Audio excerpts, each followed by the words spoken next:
Selamat pagi, selamat siang, dan selamat malam.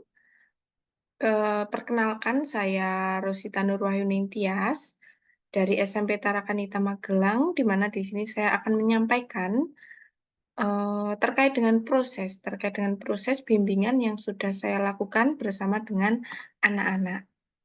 Baik, selanjutnya, yang pertama saya akan menyampaikan cara menyaring dan mendapatkan siswa yang berminat riset. Di sini kembali lagi saya tuliskan berdasarkan apa yang, menurut saya atau apa yang saya lakukan, begitu ya. Nah, di sini ada 3 langkah, yaitu ada observasi harian, kemudian kemampuan siswa, dan kesediaan siswa. Yang pertama untuk observasi harian, karena di sini kita sebagai guru mata pelajaran, kemudian juga kita sebagai wali kelas, kita menjadi tahu profil masing-masing anak. Meskipun profil terbatas hanya, semacam ketertarikan pada, aspek tertentu, entah itu olahraga, entah itu akademis, atau mungkin tertarik di bidang seni. Nah, seperti itu pasti, setiap guru atau setiap pembimbing begitu ya, itu sudah memiliki profil, di mana di sini kita sebagai guru mata pelajaran dan sebagai wali kelas. Nah, kemudian sebagai, fasilitator pembelajaran, tentu di kelas kita sudah tahu bahwa atau kita sudah, memiliki catatan terhadap, eee, antusiasme siswa. Misalnya ketika ada pembelajaran, ketika itu diskusi kelompok, ketika itu presentasi, atau mungkin sedang tanya jawab, itu akan terlihat mana siswa yang aktif bertanya atau siswa yang aktif menjawab. Nah, disinilah kita bisa, memilih atau kita bisa mempunyai data siswa mana yang memiliki rasa ingin tahu.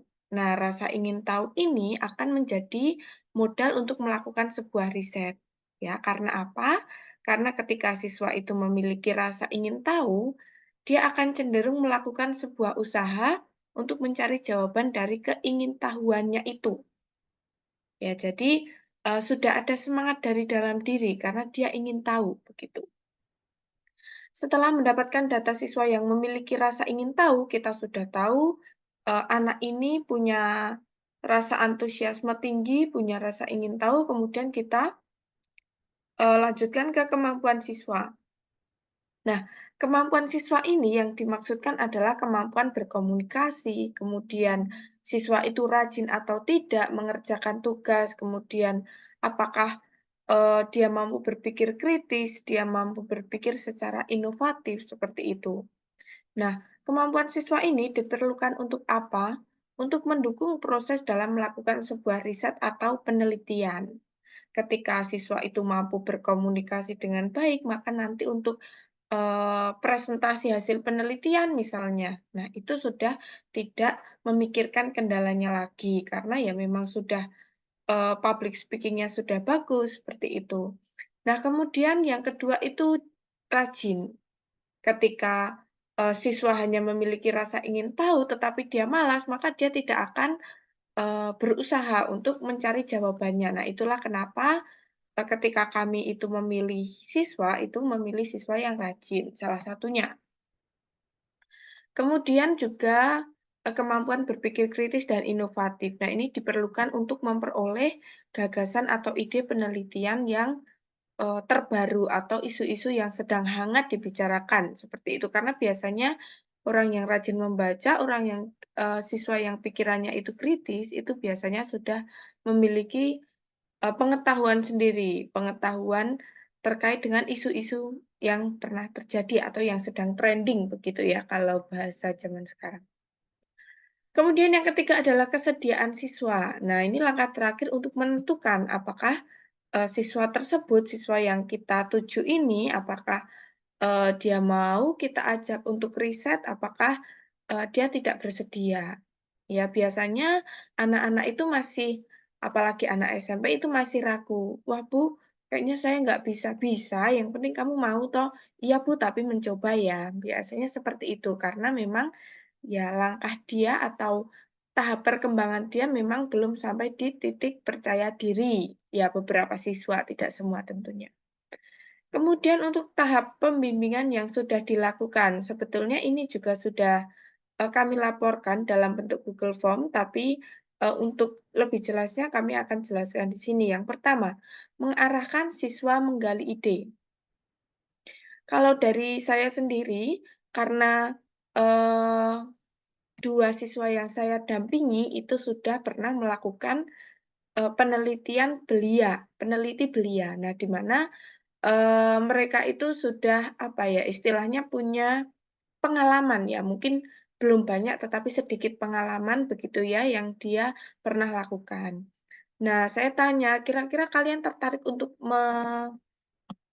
meneliti atau melakukan riset di bidang apa toh?" Seperti itu. Kemudian siswa itu menjawab, 2 siswa itu kompak menjawab bahwa ingin meneliti sebuah candi. Nah, untuk candi ini mungkin, terkait dengan arkeologisnya atau mungkin nilai-nilai yang terkandung atau mungkin sejarahnya, tentu itu membutuhkan, riset yang lebih tinggi atau riset dengan level yang lebih, eee, tinggi, lebih kompleks gitu ya. Nah, kemudian saya arahkan bagaimana kalau misalnya, bukan hanya sejarah, tetapi kita meneliti atau kita melakukan sebuah, riset ya, sebuah penemuan, nilai-nilai apa toh yang terkandung di candi. Nah, misalnya seperti itu. Kemudian saya tanya, kira-kira kalau di, Magelang, kira-kira candi yang mempunyai nilai filosofis yang unik, itu apa? Kalau misalnya nilai filosofis, tentu setiap candi itu, memiliki nilai filosofisnya sendiri, ya. Kemudian mereka, menyebutkan Candi Mendut, di mana Candi Mendut ini memiliki nilai Pancatantra, di mana, eee, itu adalah karya seni begitu ya, karya sastra India yang, sudah ada sejak zaman dahulu. Nah, kemudian saya tanya, "Kira-kira temanmu ada yang tahu nggak, atau teman-teman sebayamu ada yang tahu nggak, terkait dengan nilai filosofis ini?" Kemudian mereka melakukan, ya mungkin tanya jawab dengan temannya, "Belum tahu, Bu." Nah, kemudian dia mengatakan ini sebagai, "Oh, berarti itu masalah ya, Bu?" Nah, itu kan berarti sebuah masalah bahwa teman-teman itu ternyata tidak tahu loh nilai filosofis yang terkandung di Candi Mendut. Nah, kira-kira apa yang membuat mereka tidak tahu? Kira-kira apa yang bisa kita lakukan supaya mereka tahu? Seperti itu. Nah, kemudian mereka mengatakan, eee, "Gimana kalau misal kita buatkan medsos, Bu, media sosial?" Karena apa? Karena teman-teman sebaya mereka, teman-teman satu, generasi, itu sangat lincah berselancar di media sosial. Tetapi kemudian karena kalau media sosial masih terlalu umum begitu ya, saya, arahkan, bagaimana kalau misalnya kita ceritakan kembali, tetapi dalam bentuk yang lebih menarik. Misalnya komik, atau mungkin novel dengan bahasamu, seperti itu. Nah, kemudian anak-anak tertarik untuk, "Oh iya Bu, mending kita coba pakai komik digital kayaknya seru deh." Nah, seperti itu. Kemudian yang keempat, mengarahkan siswa dalam membangun metodologi penelitian yang akan digunakan. Di sini karena kami juga masih belajar dalam membimbing, kami hanya mengatakan bahwa penelitian yang akan digunakan itu adalah penelitian kualitatif. Karena apa? Karena kita melakukan studi pustaka atau kajian dari Candi Mendut itu. Kemudian yang kelima, mengarahkan siswa untuk memperkirakan cara menganalisa data maupun membaca hasil penelitian. Nah, di sini mengarahkan siswa untuk memperkirakan, hasil penelitian, kira-kira Nak, kalau misalnya teman-teman, mem membaca atau kira-kira melihat komik digital itu kira-kira gimana? Lebih paham apa enggak ya? Nah, dia atau berdua ini, 2 siswa ini mengatakan bahwa, "Iya Bu, lebih mudah dipahami dan lebih menarik," seperti itu. Kemudian memperkirakan siswa untuk memperkirakan kesimpulan penelitian. Nah, ini saya garis bawahi bahwa untuk, kesimpulan penelitian itu bisa dijawab ketika kita sudah melakukan penelitian, tapi ini bisa dikira-kira. Nah, kira-kira apa? Nah, seperti tadi yang sudah saya sampaikan sebelumnya bahwa kira-kira kalau misalnya, teman kalian itu membaca komik digital itu kira-kira paham atau enggak ya? Membantu apa enggak ya? Akhirnya mereka mengatakan, "Oh iya Bu, paham." Dan itu saya garis bawahi bahwa untuk kesimpulan itu tentu harus menjawab rumusan masalah, gitu. Kemudian yang terakhir, yang ketujuh adalah mengarahkan siswa untuk menentukan judul penelitian. Nah, tentu untuk judul penelitian ini karena tadi kita sudah memiliki problemnya, kita juga sudah memiliki beberapa, cara untuk mengatasi problem itu, akhirnya, siswa 2 siswa bersama dengan saya itu merangkai judul yang judulnya adalah Pelestarian Nilai Moral Pancatantra di Candi Mendut Melalui Komik Digital, kurang lebih seperti itu. Kemudian untuk kendala yang dihadapi dan solusi yang sudah dilakukan. Nah, tentu kalau kendala tidak hanya ini, tetapi saya tuliskan yang menonjol saja begitu ya. Kendala yang pertama itu adalah kesulitan mencari sumber atau referensi yang terpercaya dan relevan. Karena, kalau anak-anak SMP khususnya ya, itu cenderung untuk mencari sumber itu mencari yang paling atas, yang paling atas, dan yang bahasanya mereka pahami. Nah, biasanya ini, mereka membuka laman-laman yang masih terkandung banyak opini, jadi kurang teruji kebenarannya, misalnya seperti Wikipedia, kemudian seperti Okezone, seperti Kompas.com, itu kan masih, mengarah ke opini seseorang. Kemudian solusinya saya arahkan untuk mencari sumber atau mencari referensi berbentuk jurnal. Nah, baik kalau misalnya jurnal itu masih relevan atau hampir mirip dengan model penelitian yang akan kita lakukan, gitu ya.